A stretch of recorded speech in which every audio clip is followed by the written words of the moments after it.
जय हिंद साथियों। हम बात करेंगे आज की क्लास में विद्युत धारा के बारे में। आज का जो हमारा टॉपिक देखने के लिए मिलेगा वो किस पर है? विद्युत धारा पर है। विद्युत धारा को स्टार्ट करने से पहले हमने एक नई सीरीज की शुरुआत की थी आप सभी साथियों के लिए, जिस सीरीज के अंतर्गत हम लोग क्लास 10th की जो हमें साइंस देखने के लिए मिलेगी, जिसमें हमें फिजिक्स, केमिस्ट्री और बायोलॉजी हमें देखने के लिए मिलती है। तो इस फिजिक्स, केमिस्ट्री और बायोलॉजी की जिस भी टॉपिक से क्वेश्चन बोर्ड के एग्जाम में आपके पूछे जाते हैं, उन सभी टॉपिक को एक एक करके हम लोग कंप्लीट करेंगे। हम बात करेंगे आज की क्लास की, तो आज की क्लास देखने के लिए मिलेगी आज आपको वो दूसरी, इस सीरीज की आज आप लोगों की दूसरी क्लास आपको देखने के लिए मिलेगी। और इस दूसरी क्लास में आज का हमारा टॉपिक है विद्युत धारा। अब देखेंगे कि विद्युत धारा से किस तरह से क्वेश्चन बोर्ड के एग्जाम में पूछे जाते हैं। सबसे पहले हम बात करेंगे विद्युत धारा की परिभाषा अर्थात डिफिनेशन के बारे में कि विद्युत धारा हम लोग कहेंगे किसे। तो किसी चालक में विद्युत आवेश के प्रवाह की जो दर होगी उससे हम विद्युत धारा कहेंगे। ये सिंपल सी यहाँ पे विद्युत धारा की हमें डिफिनेशन देखने के लिए मिलेगी। किसी चालक में विद्युत आवेश प्रवाह की जो दर को विद्युत धारा कहते हैं। अब यहाँ पे हमारे पास दो शब्द यहाँ पे हमारे पास देखने के लिए मिलेगा। एक हमारे पास है चालक, जो कि आज के टॉपिक का नहीं है, इसे नेक्स्ट नेक्स्ट क्लास के टॉपिक हमें देखने के लिए मिलेंगे। बस यहाँ पे इसके बारे में थोड़ी सी इंफॉर्मेशन हम लोग प्राप्त करेंगे। और दर दर की बात करेंगे तो समय कि एक सेकेंड में कितने आवेश प्रवाहित हो रहे हैं, इसी को बस अब विद्युत धारा भी कहेंगे। हम आगे चल के इसे डिटेल से समझेंगे। हम बात करेंगे सबसे पहले चालक के बारे में कि कोई भी पदार्थ ले लीजिए, अगर उस पदार्थ में आसानी से आवेश आप प्रवाह करवा देते हैं तो पदार्थ चालक कहलाएगा। अगर हम ही हैं, हम पदार्थ, हमको मान लीजिए हम पदार्थ ही हैं, अगर हमें आसानी से धारा प्रवाहित आवेश को आप प्रवाहित करा देते हो तो हम क्या कहलाएंगे? चालक कहलाएंगे। ये मार्कर है, अगर इस मार्कर में सुगमता से आवेश प्रवाहित हो जाते हैं तो ये मार्कर क्या कहलाएगा? चालक कहलाएगा। तो हर एक पदार्थ चालक कहलाएगा जिसमें आसानी से आवेश प्रवाह हो जाएंगे, वो सभी के सभी पदार्थ चालक कहलाएंगे। ये चालक की हमें डिफिनेशन देखने के लिए मिलती है, जो कि आगे के क्लास में हम इसे समझेंगे। हम बात करेंगे यहाँ पे कि हम लोग विद्युत धारा को प्रदर्शित किससे करेंगे, विद्युत धारा को हम लोग दिखाएंगे कैसे। तो विद्युत धारा को हम लोग आई से प्रदर्शित करते हैं। विद्युत धारा को हम लोग किससे दिखाते हैं? आई से हम लोग डिनोट करते हैं विद्युत धारा को। तो डिफिनेशन और किससे इसे प्रदर्शित करते हैं, इसमें तो आप लोगों को किसी प्रकार का कोई डाउट नहीं रहेगा। अब बात करेंगे यहाँ पे इसके फार्मूले के बारे में। तो जब भी आप फार्मूला लिखिएगा तो आपको कुछ यहाँ पे बनाना पड़ेगा, बना के ही हम फार्मूले को नोट करेंगे। तो हम बात करेंगे किसी चालक में, ठीक है, किसी चालक में 30 सेकेंड में, कितने सेकेंड में? 30 सेकेंड में कितने आवेश प्रवाह होते हैं। जैसे ये चालक है, इस चालक में 30 सेकेंड में कितने आवेश प्रवाह होते हैं, तो कितने आवेश क्या होते हैं? प्रवाह होते हैं, इस तरह से। तो यहाँ पे बस यहाँ पे उल्टा लिखेंगे कि किसी चालक, इस चालक है, इस चालक में 30 सेकेंड में क्यू कूलम आवेश प्रवाहित हो जाते हैं। तो इस चालक में विद्युत धारा क्या हो जाएगी? आई बराबर क्यू बाई टी। आई बराबर क्या हो जाएगी? Q by T. ये चालक है, इस चालक में एक 30 सेकेंड में क्यू कूलम आवेश प्रवाहित होते हैं। तो विद्युत धारा क्या हमें देखने के लिए मिलेगी? आई बराबर क्यू बाई टी। तो यही लिखा गया है, किसी चालक में 30 सेकेंड में क्यू कूलम आवेश प्रवाहित होते हैं। तो चालक में प्रवाहित विद्युत धारा क्या हो जाएगी? आई बराबर क्यू बाई टी। आई बराबर क्यू बाई टी, यहाँ पे आप लोगों को ये मेन फार्मूला है इसका। आई बराबर क्यू बाई टी, इसे याद रखिएगा कि आई बराबर क्यू बाई टी, ये मेन फार्मूला है। अब इस फार्मूले से तीन फार्मूले, ये जितनी, ये तो फर्स्ट है, इस फार्मूले से दो फार्मूले और बनते हैं, जो कि हम आगे अभी बताएंगे आप लोगों को कैसे। अगर मैथमेटिक्स के अगर आप स्टूडेंट होंगे तो आपको अच्छे से समझ में आएगा कि यहाँ से अगर क्रॉस मल्टीप्लाई कर देते हैं, ठीक है, तो यहाँ पे एक और फार्मूला इसका देखने के लिए मिलेगा। क्या देखने के लिए मिलेगा? कि टी चला जाएगा आई के साथ, टी चला जाएगा आई के साथ, और यहाँ पे बच जाएगा हमारे पास क्यू। तो यहाँ पे हम देखेंगे कि क्यू बराबर हम इसे आई टी भी लिख सकते हैं। क्यू को आप पहले लिख दीजिएगा फिर आई टी, यानी क्यू बराबर हम आई टी भी लिख सकते हैं। ये फार्मूला बनेगा। और एक फार्मूला क्या बनेगा? एक फार्मूला बनेगा कि टी को आप यहाँ पे लेते जाइए और आई को यहाँ पे कर दीजिए। तो यहाँ पे देखने के लिए मिलेगा टी, टी बराबर हमें क्या देखने के लिए मिलेगा? क्यू बाई आई भी हमें देखने के लिए मिलेगा। तो इसे तीन फार्मूले की तरह तीन तरह से इसका यूज किया जा सकता है। इससे आप लोग याद रखिएगा। हम बात करेंगे यहाँ पे सबसे पहले कि अब विद्युत धारा की जो हमारे पास जो मात्रक है वो क्या हमें देखने के लिए मिलेगा। तो विद्युत धारा का मात्रक की बात करेंगे तो Q को हम किससे डिनोट करते हैं, तो ये हमारे पास कूलाम होता है। क्या देखने के लिए मिलेगा, कूलाम हमें देखने के लिए मिलेगा। और हम टी की बात करेंगे तो जो समय है, समय को हम सेकेंड्स में नोट करते हैं। किसमें नोट करते हैं हम लोग, सेकेंड में। तो कूलाम प्रति सेकेंड इसका हमें मात्रक देखने के लिए मिलेगा। तो विद्युत धारा का मात्रक क्या होता है, कूलाम प्रति सेकेंड। इसे हम लोग एक और नाम से जानते हैं, एम्पियर। क्या कहेंगे हम लोग इसे, एम्पियर कहेंगे।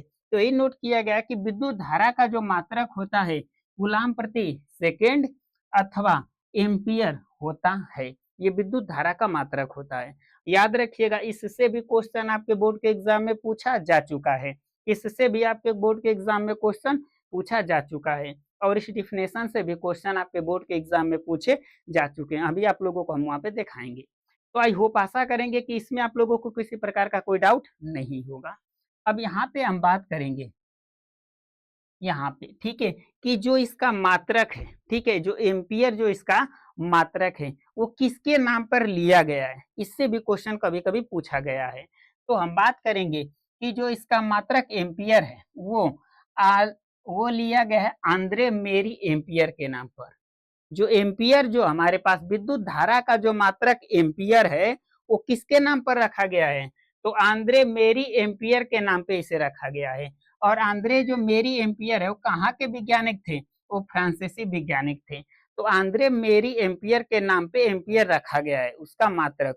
और ये कहाँ के वैज्ञानिक है, तो ये हमें फ्रांसीसी वैज्ञानिक देखने के लिए मिलेगा, आंद्रे मेरी एम्पियर। इसी आंद्रे मेरी एम्पियर के नाम पे एम्पियर इसका मात्रक रखा गया है विद्युत धारा का। इससे भी आप लोग याद रखिएगा। अब हम बात करेंगे यहाँ पे, ठीक है, कि विद्युत धारा के मापन हेतु हम एम्पियर का प्रयोग करते हैं। ये तो इससे हमने डिटेल से अभी पीछे समझा है। और इसे श्रेणी क्रम में संयोजित करते हैं। इसे हम डिटेल से श्रेणी क्रम समांतर क्रम इसे आगे समझेंगे। बस यहाँ पे याद रखिएगा कि जो विद्युत धारा का मात्रक होता है एम्पियर होता है। और ये जो एम्पियर हमको देखने के लिए मिलता है विद्युत धारा का मात्रक, उसको हम किस क्रम में संयोजित करते हैं, तो उससे हम लोग श्रेणी क्रम में संयोजित करते हैं। बात याद रखिएगा। अब इसके बाद दूसरा नोट यहाँ पे क्या करके लिखिएगा कि विद्युत धारा का जो छोटा मात्रक होता है इसे हम लोग मिली एम्पियर कहते हैं। क्या कहते हैं हम लोग इसे, मिली एम्पियर कहते हैं। तथा जो बड़ा, जो इससे और एक हमारे पास छोटा मात्रक होगा जिसे हम लोग माइक्रो एम्पियर कहते हैं। क्या कहते हैं हम लोग इसे, माइक्रो एम्पियर कहते हैं। तो दो चीजें आप लोगों को याद रखनी है। अब इसमें भी सबसे छोटा कौन होता है, तो सबसे छोटा माइक्रो एम्पियर होता है और मिली एम्पियर थोड़ा सा क्या होता है, बड़ा होता है। इसमें याद रखिएगा। तो एक मिली एम्पियर बराबर होता है 10⁻³ एम्पियर। 10⁻³ एम्पियर होता है एक मिली एम्पियर बराबर। और बात करेंगे एक माइक्रो एम्पियर बराबर, तो एक माइक्रो एम्पियर बराबर 10⁻⁶ एम्पियर होता है। 10⁻⁶ एम्पियर हमको देखने के लिए मिलेगा, माइक्रो एम्पियर का मान हमें देखने के लिए मिलेगा। तो इसमें तो आप लोगों को किसी प्रकार का कोई डाउट नहीं होगा। अब यहाँ से पूछा जाएगा कि एक एम्पियर की हमें परिभाषा दे दीजिए। अब ये क्वेश्चन देखेंगे तो देखिए यहाँ पे आपको देखने के लिए मिलेगा, क्वेश्चन यहाँ पे देखिए पूछा भी है। एक बार यहाँ पे थोड़ा सा दिखा देते हैं आप लोगों को। यहाँ पे आपको देखने के लिए मिलेगा कि विद्युत धारा की परिभाषा लिखिए, इसका मात्रक लिखिए और एक एम्पियर की परिभाषा दीजिए। ये बोर्ड के एग्जाम के क्वेश्चन है, देखने के लिए मिलेगा कि जो कि बोर्ड के एग्जाम में क्वेश्चन पूछे जा चुके हैं। तो यहाँ से एक एम्पियर की भी परिभाषा आपसे पूछी जाएगी। तो एक एम्पियर की परिभाषा हम यहाँ से देंगे। यहाँ से हमको एक एम्पियर की परिभाषा देनी है। एक एम्पियर की परिभाषा ये हमें देखने के लिए मिलेगा, यदि किसी परिपथ में 1 सेकंड में, ठीक है, 1 सेकंड में 1 कूलम आवेश प्रवाहित होते हैं। कोई आप परिपथ ले लीजिए, जैसे घर में आपके बोर्ड है, उस बोर्ड में 1 सेकंड में 1 कूलम आवेश प्रवाहित हो रहे हैं, तो उसमें जो प्रवाहित जो विद्युत धारा होगी परिपथ में, वो हमें 1 एम्पियर देखने के लिए मिलेगी। कितनी देखने के लिए मिलेगी, 1 एम्पियर देखने के लिए मिलेगी। अब ये कैसे होता है, तो परिपथ है 1 सेकंड में, यानी टी का मान हमारे पास कितना दे दिया गया है, हमारे पास टी का मान दे दिया गया है 1 सेकंड। और क्यू 1 सेकंड में क्यू कूलम आवेश प्रवाहित होते हैं। क्यू का मान कितना दे दिया है, 1 दे दिया गया है। तो उस परिपथ में प्रवाहित विद्युत धारा का फार्मूला क्या होता है, I बराबर Q बाई टी हमें देखने के लिए मिलेगा। अब Q का मान भी 1 है, T का मान भी 1 है। अब कटाएंगे तो हमको क्या देखने के लिए मिलेगा, कहेंगे कि हमारे पास 1 आएगा, तो एक I का मान तरह का, तो I हमारे पास विद्युत धारा है, तो विद्युत धारा कितना देखने के लिए मिलेगा, 1 एम्पियर, क्योंकि I का मात्रक हम एम्पियर से दिखाते हैं। तो यहाँ से आप चाहे तो इसके डिफिनेशन को बना सकते हो कि किसी परिपथ में टी सेकेंड की जगह पे यहाँ पे 1 करेंगे, किसी परिपथ में 1 सेकेंड में 1 कूलाम आवेश प्रवाहित होते हैं, तो उस परिपथ में प्रवाहित विद्युत धारा क्या होगी, 1 एम्पियर होगी। अब परिपथ की जगह आप चालक भी लगा सकते हैं, तो 1 एम्पियर की डिफिनेशन हमें देखने के लिए मिलेगी। अब यहाँ पे हमारे पास मोस्ट इंपोर्टेंट क्या देखने के लिए मिलेगा, ये हमारे पास मोस्ट इंपोर्टेंट है, इसे अच्छे से समझिएगा। किसी चालक में विद्युत धारा की जो दिशा होती है, कोई भी चालक ले लीजिएगा, उस चालक में विद्युत धारा की दिशा किधर होगी, इसके बारे में यहाँ पे दिया गया है। उसमें प्रवाहित होने वाले धन आवेशों की दिशा में होता है। अगर कोई एक चालक आप ले लीजिए, अगर कोई हमारे पास एक चालक है, ठीक है, इस चालक में जो धन आवेश है ना, वो इस दिशा में प्रवाहित हो रहे हैं। धन आवेश क्या हो रहे हैं, इस दिशा में प्रवाहित हो रहे हैं। इस चालक में जो धन आवेश हैं वो इस डायरेक्शन में प्रवाहित हो रहे हैं, तो इसकी विद्युत धारा किधर देखने के लिए मिलेगी, विद्युत धारा इधर ही हमको देखने के लिए मिलेगी। जिधर धन आवेश प्रवाहित होंगे उधर विद्युत आवेश हमको देखने के लिए मिलेगा। ये पहला नोट आप लोगों को अच्छे से याद रखना है। अब बात करेंगे यहाँ पे दूसरे नोट के बारे में। तो जो धातुओं में जो विद्युत धारा प्रवाहित होती है वो किसके कारण होती है, तो मुक्त इलेक्ट्रॉनों के कारण ये धातुओं में विद्युत धारा प्रवाहित होती है। जैसे धातु कौन कौन हो जाएगा, सोना, चांदी, लोहा ले लीजिए, ये क्या है, धातु मेटल है, जिसे खन के आप क्या करते हैं, खनिज पदार्थ में देखने के लिए मिलता है। तो इसमें जो धारा होती है वो कैसे प्रवाहित होती है, तो मुक्त इलेक्ट्रॉनों के कारण उसमें धारा प्रवाहित होती है। तो यही लिखा गया है कि धातुओं में विद्युत धारा मुक्त इलेक्ट्रॉन अर्थात ऋण आवेश के उत्पन्न होते हैं, चाहे प्रवाह होते हैं। ये चीज याद रखिएगा कि धातुओं में जो मुक्त इलेक्ट्रॉनों के कारण ही आवेश प्रवाह होते हैं। अब यहाँ पे देखिएगा फिर क्या दिया गया कि धारा की दिशा मुक्त इलेक्ट्रॉनों के प्रवाह की दिशा के विपरीत दिशा में होता है। यदि हम धातु की बात करेंगे तो धातु में देखिएगा, ये धातु हमारे पास है, लोहा मान ले रहे हैं, लोहा है, ठीक है, लोहा ही है, ये धातु है। इसमें इलेक्ट्रॉन का प्रवाह इस साइड हो रहा है, इस डायरेक्शन में इलेक्ट्रॉन यहाँ पे हो रहे हैं, प्रवाहित हो रहे हैं। इधर इलेक्ट्रॉन आ रहे हैं, इधर इलेक्ट्रॉन क्या हो रहे हैं, इसमें आ रहे हैं। इलेक्ट्रॉन इधर क्या कर रहे हैं, आ रहे हैं। तो धारा की दिशा क्या होगी, इसके विपरीत दिशा में, यानी धारा उधर प्रवाहित होगा। धारा की दिशा उधर होगी, जिधर इलेक्ट्रॉन बहेंगे उसके विपरीत दिशा में इसकी धारा की दिशा होती है। किसकी दिशा होती है साथियों, तो इसकी विपरीत दिशा में हमें धारा की दिशा देखने के लिए मिल जाएगी। और मुक्त इलेक्ट्रॉनों में विद्युत जो हमारे पास धातु होता है, उसमें धातु में आवेश कैसे प्रवाहित होते हैं, तो मुक्त इलेक्ट्रॉनों के कारण प्रवाहित होते हैं। और यहाँ पे जिधर इलेक्ट्रॉन बहेंगे उसके विपरीत दिशा में हमको आवेश की दिशा देखने के लिए मिल जाएगी, विद्युत धारा की दिशा हमें देखने के लिए मिल जाएगी। तो ये लिखा गया है कि धारा की दिशा मुक्त इलेक्ट्रॉनों के प्रवाह के विपरीत दिशा में होता है। तो इतनी चीज है, होप आशा करते हैं कि इसमें आप लोगों को किसी प्रकार का कोई डाउट नहीं होगा। अब बात कर लेंगे थोड़ा सा यहाँ पे कि देखिए कैसे क्वेश्चन आपके बोर्ड के एग्जाम में पूछे गए हैं। फिर आखिरी में हम लोग एक क्वेश्चन के बारे में देखेंगे। देखिएगा विद्युत धारा किसे कहते हैं, ये सभी क्वेश्चन पूछे जा चुके हैं। आप लोगों को इसे अच्छे से नोट कर लेना है ताकि आप समझ सके कि कैसे क्वेश्चन बोर्ड के एग्जाम में पूछे जाते हैं। यहाँ पे फार्मूले को एक्सरसाइज कर दिया गया है। तो इस तरह के क्वेश्चन आपके बोर्ड के एग्जाम में पूछे जाते हैं। इसे आप लोग अच्छे से तैयारी करके रखिएगा।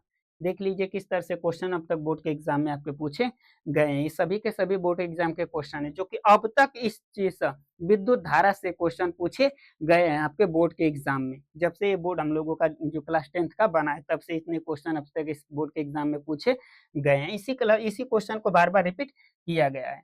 अब हम बात करेंगे यहाँ पे एक क्वेश्चन के बारे में। जैसे यहाँ पे एक क्वेश्चन दिया है, यदि किसी चालक में प्रवाहित धारा 2 एम्पियर है, 2 एम्पियर है, कितना दे दिया गया है, 2 एम्पियर है, तथा चालक पर उपस्थित आवेश 4 कूलाम है।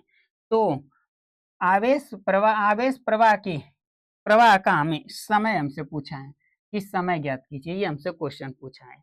तो हम बात करेंगे यहाँ पे जो जो चीज दिया है सबसे पहले हम उसी को नोट करते हैं। जो चीज हमारे पास दिया होता है उसे क्या कर लेंगे हम लोग, नोट कर लेंगे। तो सबसे पहले क्या चीज दिया है,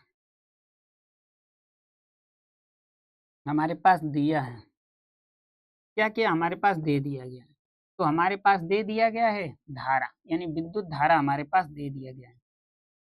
विद्युत धारा, विद्युत धारा जिसे हम लोग आई से प्रदर्शित करते हैं, आई से डिनोट करते हैं, हमारे पास 2 एम्पियर दे दिया गया है। ठीक है। इसके बाद हमारे पास चालक पर उपस्थित आवेश, यानी कि विद्युत आवेश भी दे दिया है। विद्युत आवेश कितना देखने के लिए मिलेगा हमारे पास, आवेश, विद्युत आवेश दे दिया गया है हमारे पास, जिसे हम क्यू से डिनोट करते हैं। विद्युत आवेश को हम किससे डिनोट करते हैं, क्यू से हम लोग डिनोट करते हैं। ये हमारे पास दे दिया गया है 4 कूलाम। क्या दे दिया गया हमारे पास, 4 कूलाम, कूलाम दे दिया गया है। इसके बाद हमारे पास देखने के लिए मिलेगा, क्या पूछा हमसे, समय के बारे में पूछा है, यानी टी हमसे पूछा है। टी हमसे क्या कर दिया गया है, पूछा है, यानी समय। समय हमसे क्या कर दिया है, पूछा है कि बता दीजिए समय को, आप बता दीजिए। तो फार्मूला हमारे पास अच्छे से ज्ञात है कि हमारे पास फार्मूला है आई बराबर क्यू बाई टी, हमारे पास फार्मूला है। तो हमने बताया था कि 3 तरीके से इसके फार्मूले को यूज करेगा। ठीक है। टी हमको फाइंड करना है तो टी को यहाँ पे कर देंगे हम लोग, क्योंकि टी को हमको ज्ञात करना है। और आई चला जाएगा इसके यहाँ, तो क्यू बाई क्या हमको देखने के लिए मिलेगा, आई, क्योंकि जिसकी वैल्यू हमें फाइंड रहेगी उसी तरह से हम लिखेंगे। तो टी हमको यहाँ पे नोट कर लेंगे। अब बता दीजिए क्यू का मान हमारे पास कितना है, 4 कूलाम है। ठीक है, 4 कूलाम हमको देखने के लिए मिलेगा। आई का मान कितना है, 2 एम्पियर है। तो इसको इससे डिवाइड कर देंगे, तो यहाँ पे देखने के लिए मिलेगा 2। जो टी का मात्रक हमको देखने के लिए मिलेगा वो सेकंड में हमें देखने के लिए मिलेगा। तो 2 सेकंड हमें यहाँ पे इसका आंसर देखने के लिए मिल जाएगा। तो आई होप, आशा करते हैं कि इसमें आप लोगों को किसी प्रकार का कोई डाउट नहीं रहेगा, और जितने क्वेश्चन बोर्ड के एग्जाम में पूछे गए हैं उससे भी आप अच्छे से नोट कर लीजिएगा। ये सब क्वेश्चन है आप लोगों के बोर्ड के एग्जाम में। जय हिंद साथी।